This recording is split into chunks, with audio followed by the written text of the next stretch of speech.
మరి ఈరోజు Sahi export private లిమిటెడ్లో పనిచేస్తున్న కార్మికులు మరి సాధించాలని వేతనాలతో జీవనం గడుపుతా ఉన్నారు.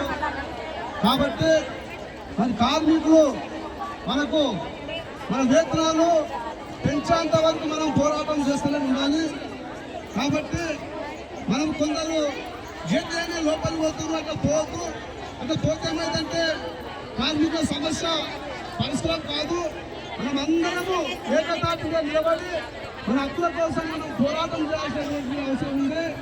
మనము ఆ రకంగా కొంతమంది అడ్డుకోవడం, కొంతమంది ఇస్తే వాళ్ళకు అలసైపోతుంది కంపెనీ వాళ్ళకు. కాబట్టి మనం ఏకతాటిగా నిలబడి ఇదే రోడ్డు మీద మనము ధర్నాలు చేస్తూ ఉంటే సమస్య పరిష్కారమైన ఇక్కడ మనం పోరాటం చేస్తే సమస్య పరిష్కారం చెప్పి తెలియస్తా ఉన్నా. కాబట్టి ఇక్కడ పోలీసు వాళ్ళు కూడా వచ్చి మేము లేబర్ కమిషన్ కంప్లీట్ చేయాలి, ఇంకోటి మీరు అధికారులే కంప్లీట్ చేయాలి, మేము చెప్తాము మీరు విరమించాలి, మేము లోపల కూర్చుంటాము, మీరు లోపల కూర్చొని ధర్నా చేయాలి అని అంటే మాత్రం సమస్య పరిష్కారం కాదు. లోపల కూర్చుంటే ఎలా సమస్య పరిష్కారం అవుతాయండి?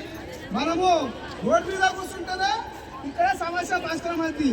ఇక్కడ ట్రాఫిక్లు రాకుండా పోకుండా గేట్లు వేస్తే ప్రజలు రాకుండా పోకుండా ఇక్కడ ధర్నాలు చేస్తేనే ప్రభుత్వం దిగొచ్చి మన సమస్యలు పరిష్కారం అవుతుంది. కాబట్టి వాళ్ళు పోలీసులు చెప్పినట్టు మన సమస్య అసలే పరిష్కారం కాదు.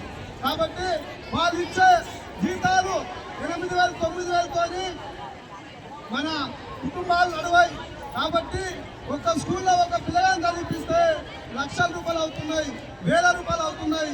కాబట్టి వాళ్ళు ఇచ్చేటువంటి జీతాలతో అది మనకి ఎటు సరిపోదు. కాబట్టి 1940 జీవో ప్రకారంగా 19 నుంచి 26,000 దాకా సాలరీ ఉండాలి. కాబట్టి సంవత్సరానికి 2 సార్లు వేతనాలు పెంచాలి అనే దాని మీద కూడా మనకు ఉన్నది. కాబట్టి మనం మన సమస్య పరిష్కారమైన వరకు మనం పోరాటం చేయాలి. అందరం ఏకతాటిలో ఉండాలి. ఇక్కడ సమస్య పరిష్కారమైన వరకు ఇక్కడ ఉండాలి. మన శ్రమను దోచుకొని కంపెనీ యజమాన్యం వాళ్ళు లక్షల కోట్లు సంపాదిస్తూ ఉన్నారు, లక్షల కాలాగిలుతా ఉన్నారు. మనము కష్టపడి మన రక్తాన్ని, మన చెమటాన్ని, మన రక్తాన్ని మనం నీళ్ళు చేసుకుంటేనే వాళ్ళ కంపెనీలు నడుస్తూ ఉన్నాయి. కాబట్టి మనకు చిన్న జీతాలు ఇచ్చి మనం అదే ప్రశ్న పెట్టడం కరెక్ట్ కాదు. మన సమస్య పరిష్కారమైన వరకు మనం పోరాటం చేస్తూనే ఉండాలి. ఎవరికి భయపడవద్దు. పోలీసులు వచ్చినా కానీ ఇంకా ఎవరు వచ్చినా కానీ భయపడవద్దు. చెప్తున్నా వాళ్ళకు కూడా సమస్యలు చాలా ఉన్నాయి. పోలీసులు కూడా సాధించాల జీతాలతో అన్న కూడా ఆ డిపార్ట్మెంట్లో కూడా ఎంతో మంది పనిచేస్తూ ఉన్నారు. కాబట్టి మీరందరూ కూడా ఒకే తాటి మీద నిలబడి మీరందరూ కూడా పోరాటం చేయాలి. పోరాటం చేస్తే పోయేదేం లేదు, పనిచేసే సంఖ్య తప్ప. కాబట్టి ప్రశ్నించాక మనకు అవసరం. ఖచ్చితంగా మనం ఉద్యమం చేయాలి. అక్కలు, చెల్లెలు, అన్నలు, తమ్ముళ్ళు అందరూ చెప్తున్నా ఎవరు భయపడద్దు, ఏం కాదు.